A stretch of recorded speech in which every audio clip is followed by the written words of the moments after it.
All right, so we are back for another free-to-play unit discussion, except we're talking about 2 units today. This free-to-play tech Android 17 future, I would like to specify that. He is a future Android 17, and also this free-to-play Android 18 future, the STR one. And shout out to Dart Monkey for suggesting that we talk about this tech Android 17 future and also STR Android 18 future. I do have to say that these are actually 2 of my most favorite free-to-play units that they've ever released in this game. They're 2 units that go really well together, and I'm a fan of super attack effects where they stack attack and defense infinitely. I'm a huge fan of that. I think they did pretty good with these units upon their release, which both of them were released back in 2020 on global, and then 2019 in October.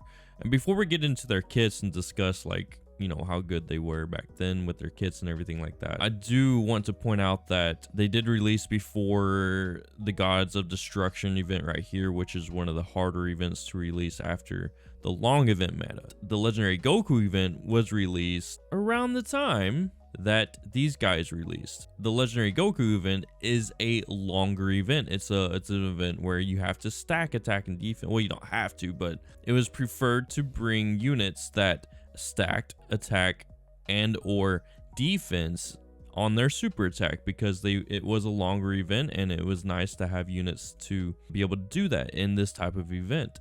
And also Infinite Dragon Ball history, which I can't remember which stage I defeated, but I did use the AGL Super Saiyan Gohan, the LR1, alongside this Android 17 and 18.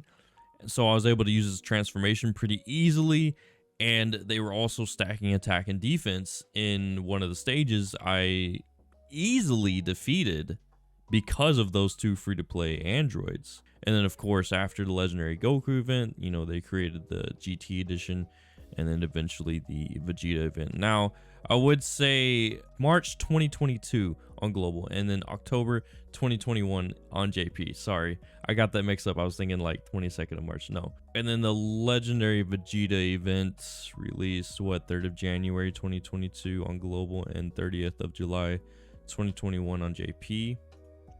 So yeah, I mean, even their EZAs kind of correspond with the releases of this Legendary Goku event, the GT edition one, and also the Legendary Vegeta event. So I would say these are probably some of the most timely releases. Like, they released at a perfect time in a meta where they actually fit in, and that's probably why they're some of my favorite units. On top of that, I like their super attack effects. Their super attack effects are actually pretty good for free-to-play units. But let's go ahead and dive into their kits here. I would like to dive into both sides of the kits, because I would say because of the timing of their release, they were good upon release and upon getting Dokkan awakened, and then they were still pretty decent upon getting their Extreme Z awakening. So his leader skills: Android category, Ki +3, and HP and attack and defense +50%. Raises attack and defense infinitely and causes supreme damage to enemy. Pretty basic, but it's effective in those long events. And then his passive skills: attack and defense +70%, plus an additional attack and defense +70%, and medium chance of performing a critical hit when your team has Android number 18 future. Keeping that in mind, if you actually take a look, I should have kept these pulled up, but these are the only future Android 18s in the game. So you're literally running him beside this STR, this free-to-play STR Android 18. You're definitely not going to use the AGL one here or this END one, so that would be absolutely ridiculous if you chose them over this one. So yeah, you're definitely running him beside this Android 18 right here. And then the Android 17, if we go to her kit real quick, I'm going to open this up. This is literally all the future 17s as well in the game. So you're literally running her beside him. There's no question about that. I wouldn't say they're phenomenal together because they're free-to-play units, but they're actually really good together. So we'll keep that off to the side and then continue on to his kit. He gets what is this? Because I can't ever remember what medium and great is. Okay, 30% chance. So he has a 30% chance to perform a critical hit when your team has Android 18 Future attacking in the same turn. And let's be honest, if we look at their links real quick, we'll come back. Well, let's read the rest of this. Launches an additional super attack when there's a Hybrid Sands category enemy. So that's actually pretty good because, as we know, Hybrid Sands in this game, there's a lot. There's a big pool of units that they are able to use under the Hybrid Sands category. So that's actually a pretty good effect for a free-to-play unit. But going back to the fact that you're running him beside Android 18 Future, the link skills, this is why you want to run them together. Organic Upgrade, Android Assault, Twin Terrors, those three alone, very, very, very specific to these two androids. Very specific. I think a few other, well, we can actually take a look right here. Let's look at Organic Upgrade. Yeah, just literally their link. That's it. Okay, so Android 17 and Android 18. And if we take a look at the other links, Android Assault, I mean, there's definitely a lot more selection of androids that have that for sure. So that's actually a pretty good link if you're running them on an Android team, which you're going to be doing that anyway. And then if we take a look at Twin Terrors, that's literally another link that's specific to Android 17 and 18. And I'm actually going to pull this unit up real quick because this unit right here, when did they get their EZA? So February 2022. Oh, is that the same time as these guys? No, March 2022. Okay, so these guys got their EZA before this free-to-play 17. Oh my goodness, I got my tabs all mixed up. Yeah, this free-to-play 17 and 18 right here got their EZA after this Android 17 and 18 right here, which keep in mind that these don't say future, even though this is clearly from the future. But they got these guys got their EZA before those two free-to-play units got their EZA. Now, this is a free-to-play unit as well. You get them from the friend summon. But the fact that these guys got their EZA and then these guys got their EZA, this is actually a pretty good rotation.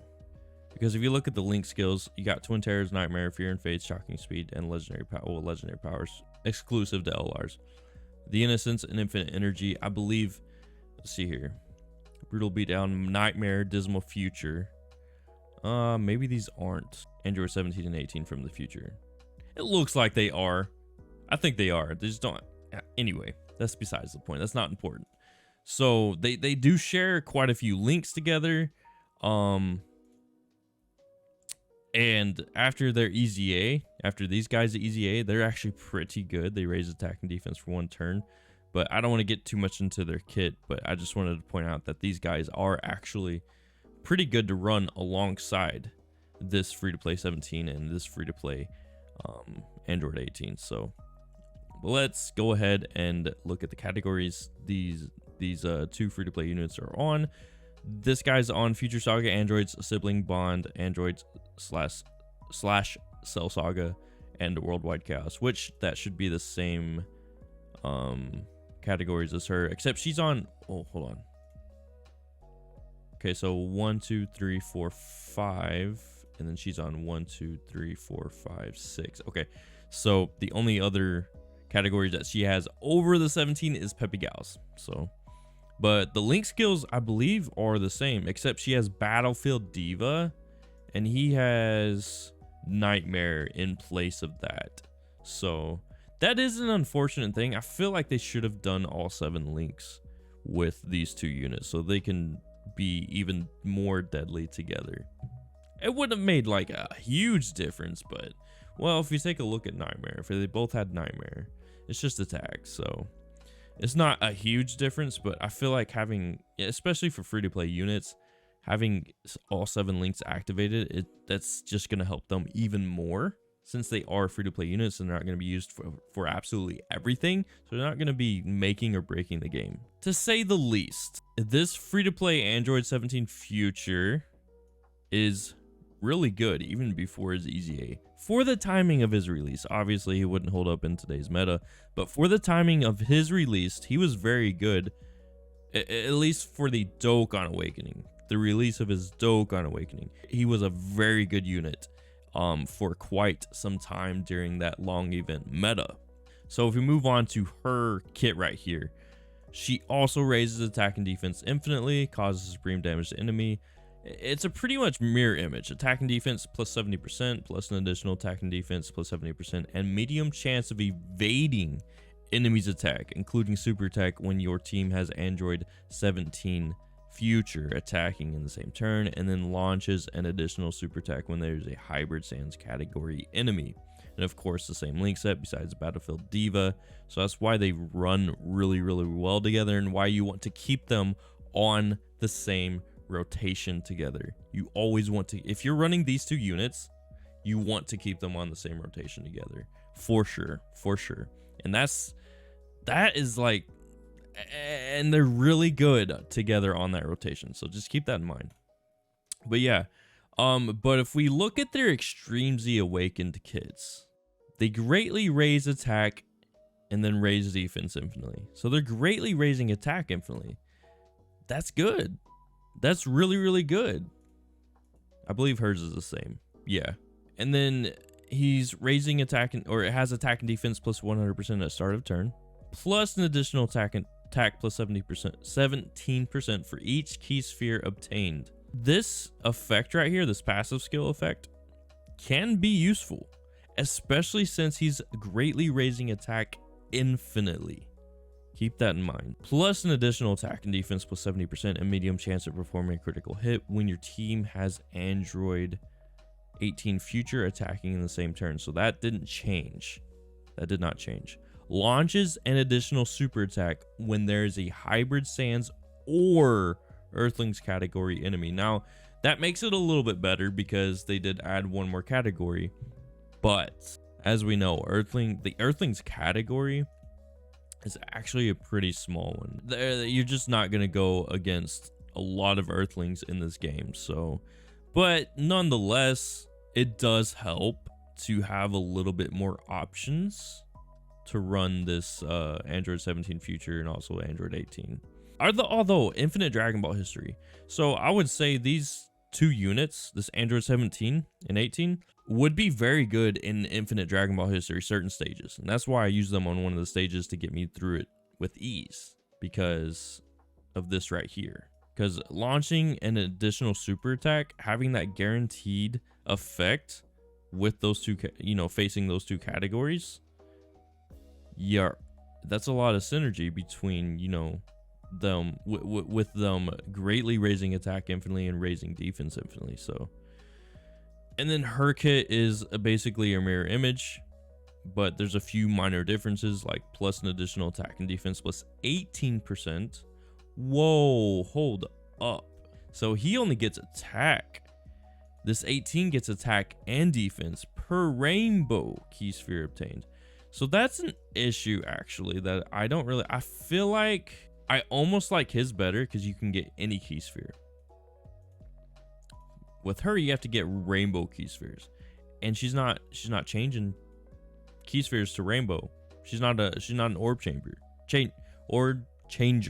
So if you want her to reach her potential, pretty much, with this effect right here, you're going to need to bring an orb changer. I don't know what orb changer you would bring in this case, but yeah, that's an unfortunate part of her kit right there. The attack and defense plus 18%, per key sphere is good, but the fact that it has to be rainbow, that can be hit or miss for sure. Plus an additional attack and defense plus 70% and medium chance of evading enemies' attack, including super attack when your team has Android 17 future attacking in the same turn. So that stays the same. And then of course they add the Earthlings category enemy to this condition where she launches an additional super attack. These guys are actually really good for free-to-play units. If we're putting them in a pool of free-to-play units that you can use for longer events, these guys are going to be some of the best units you can use in those longer events.